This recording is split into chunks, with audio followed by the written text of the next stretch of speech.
Hello, good people of the world. This is Paul Wesley, aka Prince Truth Chaser, on the Moment of Truth show via Skype. And our special guest today it's an honor for me to introduce to you Mr. Scott Stevens. How are you, Scott?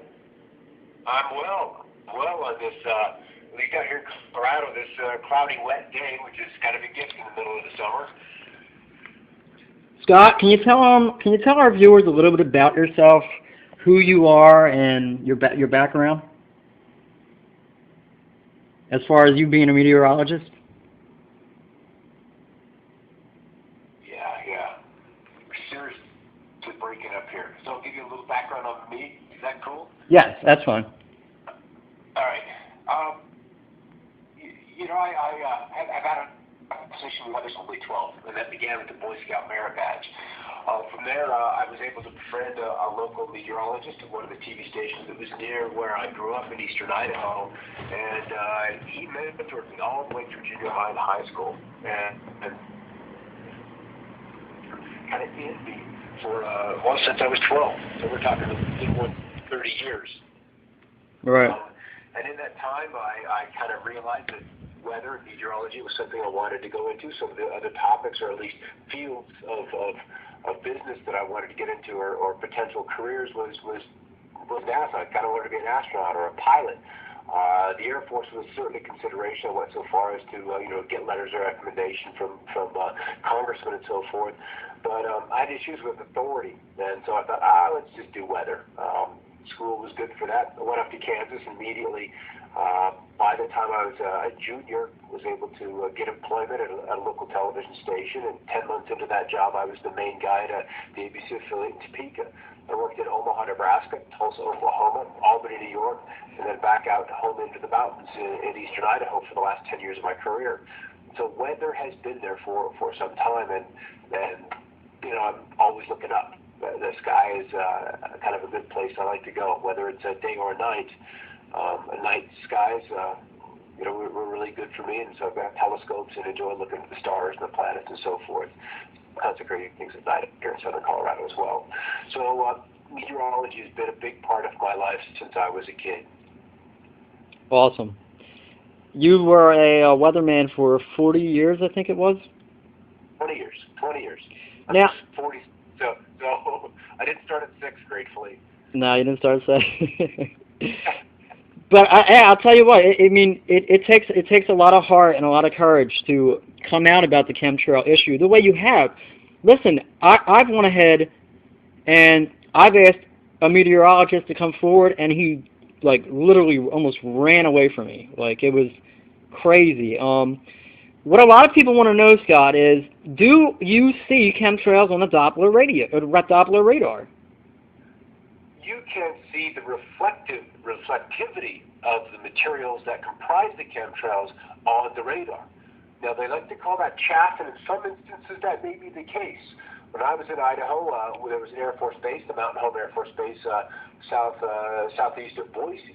Mm-hmm. And the Boise radar would pick up their exercises, and you could see these fine aluminum shards being sprayed in the sky or dispersed as cover to hide aerial operations by that base when they're going through training. But chemtrails is a whole other beast, and those metallic particles also create a reflective signature on the radars. Right. And so when you see days where there are massive operations, where they're engineering the weather, where they're enhancing high-pressure zones, those will show up on radar as well. And the common excuse is that they are chaff for military exercises. Well, that's just a partial truth, because we know they're not military exercises, but they're part of an operation that has been underway for more than the 4th decade of operation of these chemtrails. And there's other things that will show up on the radar as well. So we'll get rings, we'll get little spikes that will show up when the atmosphere is resonating, and then those ice crystals will profoundly and over a large swath of real estate, of atmospheric real estate, will reflect that radar beam back to the imaging site, or the point source, which is the radar site. And so radar is just one clue to see these activities in the sky. What you cannot determine from that is what they're doing. Right. All you can determine is the essence that they are there. You can't say whether they're enhancing a storm or distressing a storm. You cannot see that from the radars, at least to my knowledge. Now, Scott, what I want to ask you is, the meteorologists, when they they say the forecast, are they told by the government to keep their mouth shut about chemtrails or weather modification? No. It's self-censorship. Okay. It's doing it on their own because they don't know how to answer those questions. They don't know the motive. And I was there.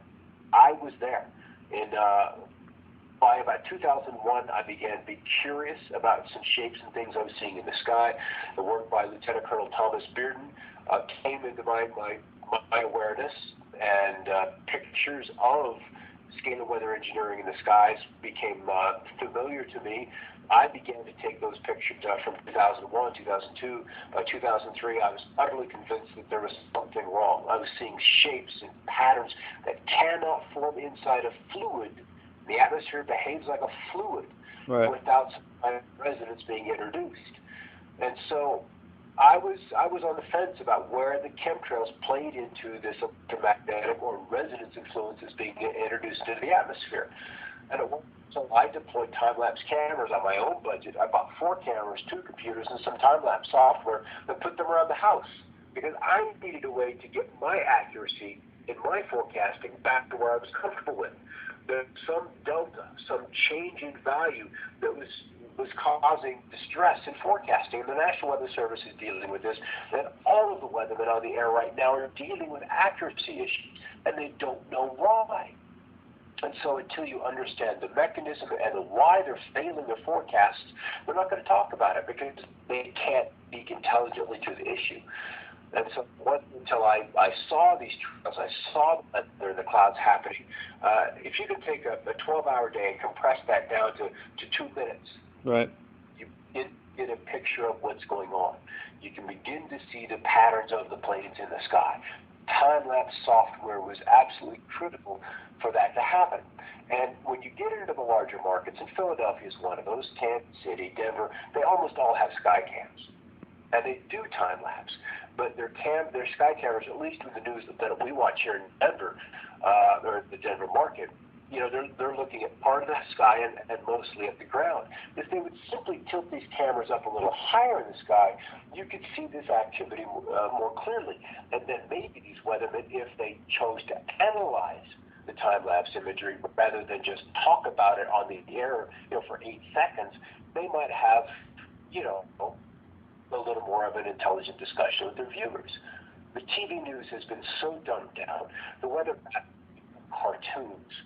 But the science is barely there. It's barely there.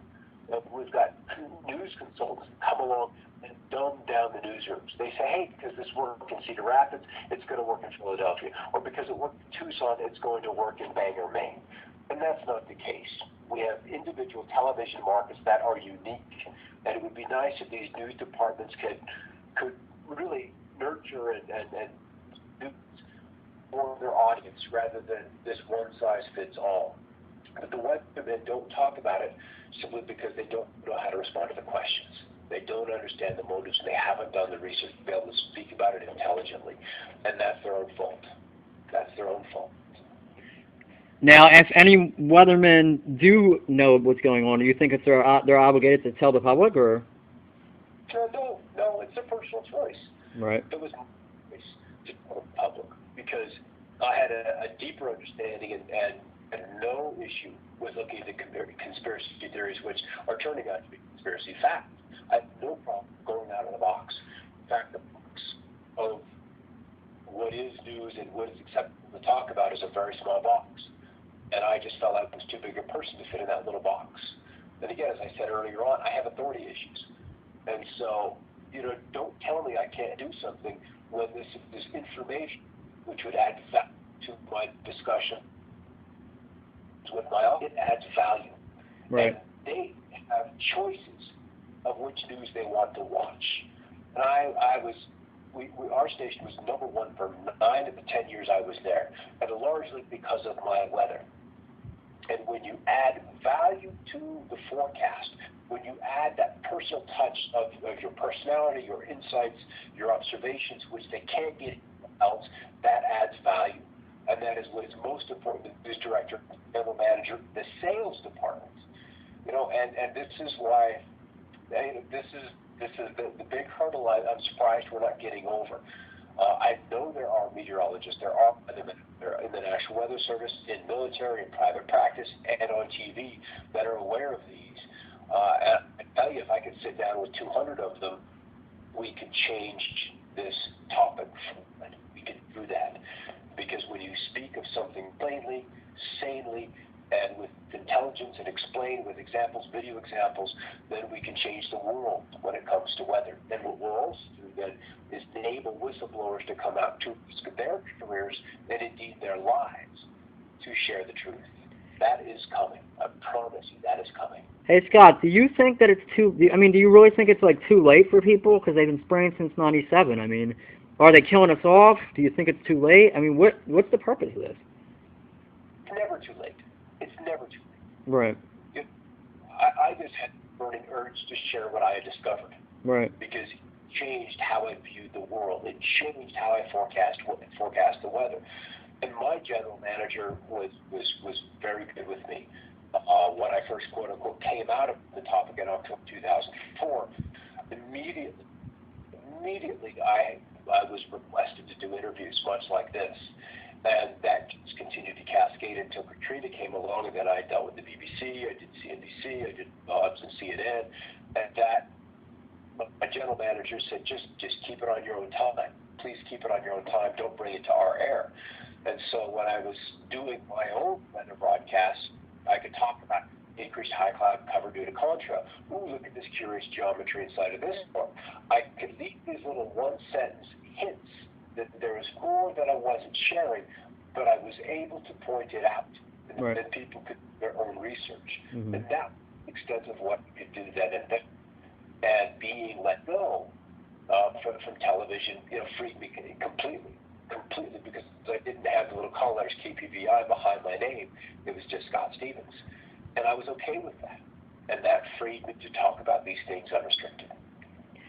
Awesome, man. Like I said, it's I'm honored, dude, to bring you to the audience, to let people see this, because a lot of people, they say, well, it's chemtrails are from overpopulation, chemtrails are from, you always hear it from contrails, and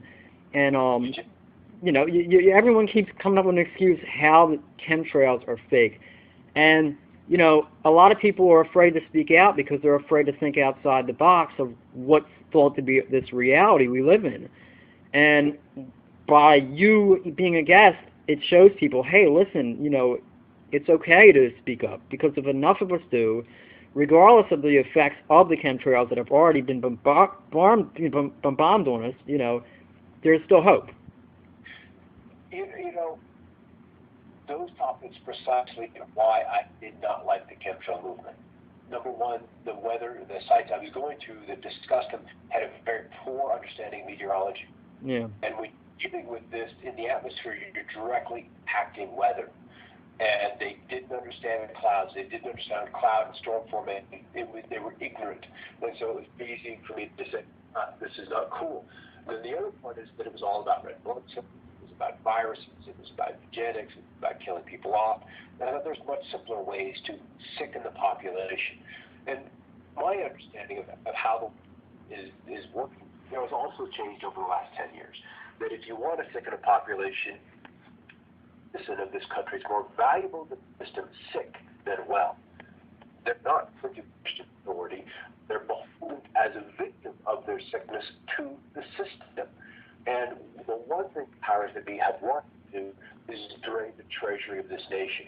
If this nation was on a gold standard, we couldn't afford these programs. We couldn't afford these wars. We would need a healthy, vibrant citizenry. Because we're on a fiat money system, and debt is king, but debt is also what kills a population. It happened with every empire, if you will, is they overreach and they fall on their own face because of debt. And this is one thing that is happening. What is choking off the national budget is healthcare costs, right. These entitlement programs. And that is what eventually and maybe imminently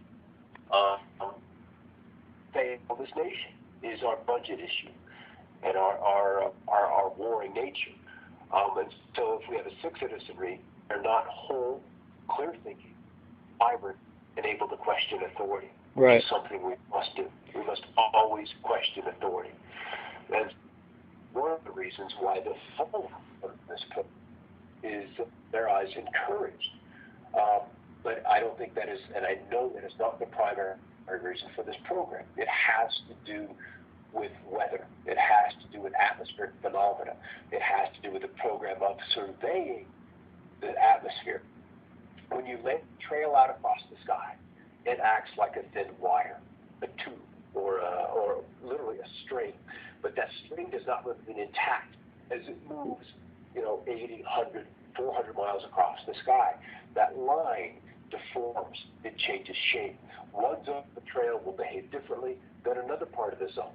And where those two energy changes is where another plane will come along. So you're outlining boundaries from one formation of one behavior in the atmosphere with another one. And so they're using these trails to identify zones of differing energies in the sky. Okay. Whether those zones of differing energies is scalar, whether they're harp, whether they're acoustic with very long wave frequency sound waves, or they're with orgone or chi or prana force, which I believe is a very, very prominent part of their weather modification technology, simply because it's so bloody cheap to use, and there's not a non-pollution. And these people are dark. They've been infected. Our government's been infected by a very dark brotherhood. I agree. And you want to talk a little bit about that? How do you? I mean, are you talking about the dark hats, the Illuminati? Whether they're Illuminati or not, I believe this dark energy has been here for many generations. Probably, we may be looking at tens of thousands of years. Right. Its influence is not on this planet, but in this planet. And when you look at the work of geologist Phil Schneider and our government's exploration of underground and underground bases and so forth, they repeatedly come across entities which are dark and underground. And this is another one of the other agendas. But when let's just say you have a rock in a garden, a stone, and there's an ant, and you can see that ant is curious about what's going on around. You roll the rock over and you find a nest. And I think when we uncover the chemtrail issue and roll that veil of secrecy back, we're going to find many, many, many other issues.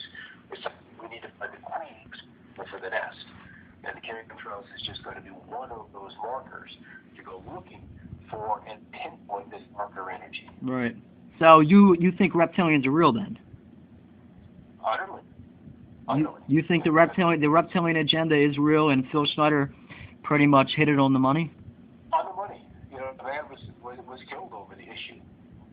He was caught in a firefight underneath the Dulce base in 1979, and he went public and started carrying it. He had numerous attempts on his life, and in 1995 they eventually killed him.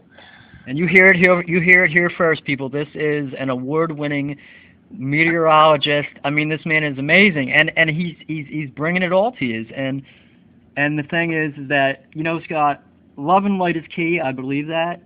And I believe that these dark energies, they feed off of negative energy, and they want to create enough negative energy to where they keep this planet in a third-dimensional state. How do you feel about that?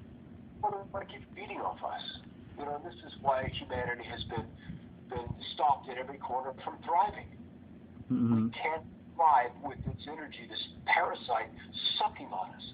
And we have disaster after disaster after disaster instigated by them to create this aura of victimhood. And that's what keeps us from thriving, and it feeds them. It feeds them. And so until we change inside, individually, the larger picture cannot change. And so I can't impact you to change, but I can only change myself. And that the key. When we change ourselves, then that impacts, say, the class GPA goes up as we evolve as individuals.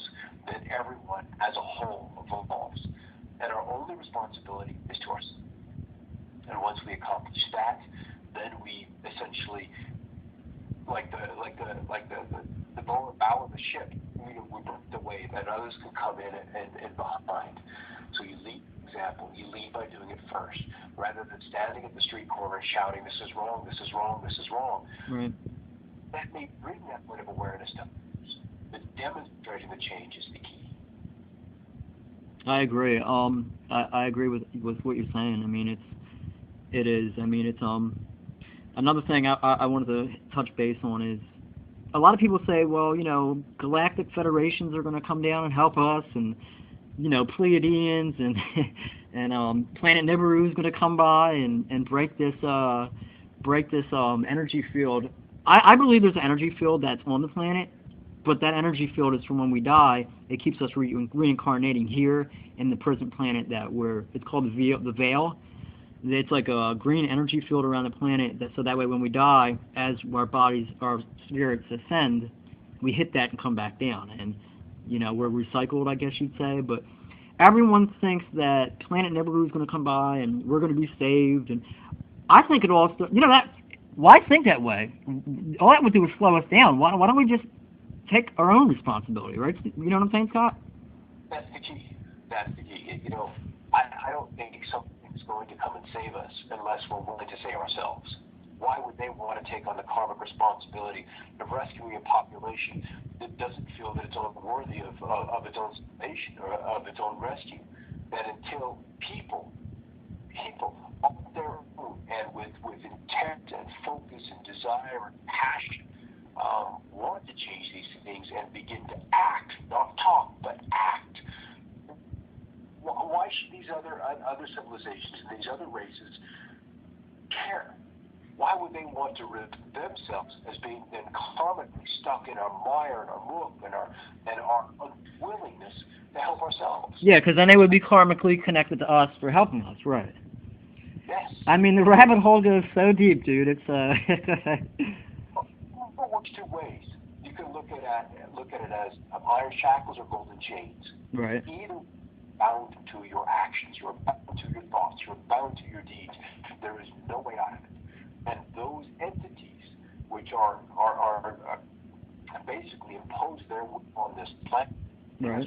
knowing our true place in space and the true history of mankind and what incredible beings we are and what we are capable of, you know, they have a debt to repay to humanity as well. And it may be thousands, not tens of thousands of lives that they are in the act of payment for their actions. Because there is a source. And there is a source which keeps accounting of all things, all thoughts. And so we have to let go of, oh my God, this is bad, this is horrible. This is just what is. Right. If Earth was a Garden of Eden, we wouldn't be having a discussion like this. I wouldn't know you and you wouldn't have reached out to me. Right. And so them creating this stressful environment is allowing us to evolve, is allowing us to struggle, is strengthening us. So in some way, in some dark, twisted, but beautiful way, they have served us as right. better than whole human beings. I agree. I mean, I agree, and I think that what their one ace up their shoulder, their card that they play is the death roll, the death card, I call it. And it's like, okay, well, you know, be afraid of dying and be afraid of this. And you know, I believe myself that death is just like waking up from a dream. Right. It's the astral world. It's just like waking up from a dream. And if humanity knew that there was no such thing as death, how bold with love would people be? People would not take this shit. You know, and we have this illusion, and Christianity, and well, in fact, most accepted, standardized religions are right. very, very wrong in this issue. That the astral is more polarized than this dimension, than what they call the pinda, this realm, right. physical. So is far more intense. This is why those very, very dark energies, again, they're feeding on the lower vibration, which is this reality. Even as happy and glorious as this moment is, this is still a step below that. And a reflection of the astral, which is a reflection of the mental realms, or the Brahmanda realms, which is still a reflection of the causal realms before we get to the pure spiritual realms. And so we've had these beautiful teachings of Buddha, Jesus, Krishna, all these glorious masters that have come along. within 1, 2, 3 generations, their teachings are corrupted and dumbed down, and the wholeness of their teachings is lost. And I do believe that there will be, when we're ready, those teachers will show up, and there'll be a decision point for each and every one of us to make about whether we accept what has been and the accepted religions, or we accept a new teaching. And it's the same when Christ walked this earth 2,000 years ago. He was scorned and establishment couldn't stand him because he was disrupting the status quo. And if Christ were walking the earth today, I promise you Christians would not believe his teachings.